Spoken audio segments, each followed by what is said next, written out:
आज की कहानी है बकरी दो गांव खा गई। सूरजपुर राज्य के राजा वीर सिंह एक दिन शिकार पर निकले। शिकार करते करते वह काफी थक गए थे। उन्होंने विश्राम के लिए एक जगह पड़ाव डाला। जंगल घना था, हिंसक पशु पक्षी चारों ओर गर्जना कर रहे थे, किंतु राजा सतर्क पेड़ की छांव में बैठ गए। थकान के कारण राजा को नींद आ गई। तभी एक शेर ने राजा पर आक्रमण किया।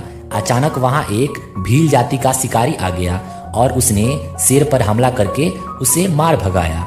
राजा की नींद खुल जाती है।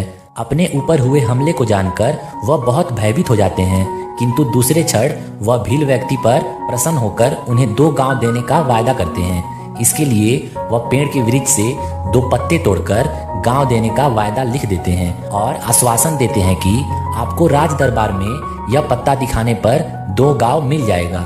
वह व्यक्ति अपने घर गया और उसने उस पत्ते को एक जगह टांग दिया।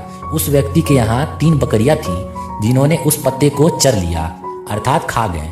जब उस व्यक्ति को मालूम हुआ कि वह पत्ता बकरी खा गई, उसकी समझ में कुछ नहीं आया। वह अब सोच में पड़ गया कि क्या करें। इस पर उसने काफी सोच विचार कर एक युक्ति लगाई और राजा के दरबार में आवाज लगाते हुए पहुंच गया। बकरियां मेरा 2 गांव खा गईं, बकरियां मेरा 2 गांव खा गईं। यह बात राजा तक पहुंच गई। राजा मुस्कुराए, वह बात को समझ गए। उन्होंने उस भील व्यक्ति को जो वायदा किया था उसे पूरा किया।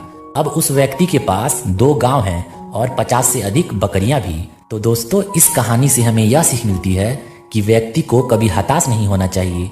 परिस्थितियां विपरीत क्यों ना हो, उसको अपने अनुकूल बनाना चाहिए। धन्यवाद दोस्तों।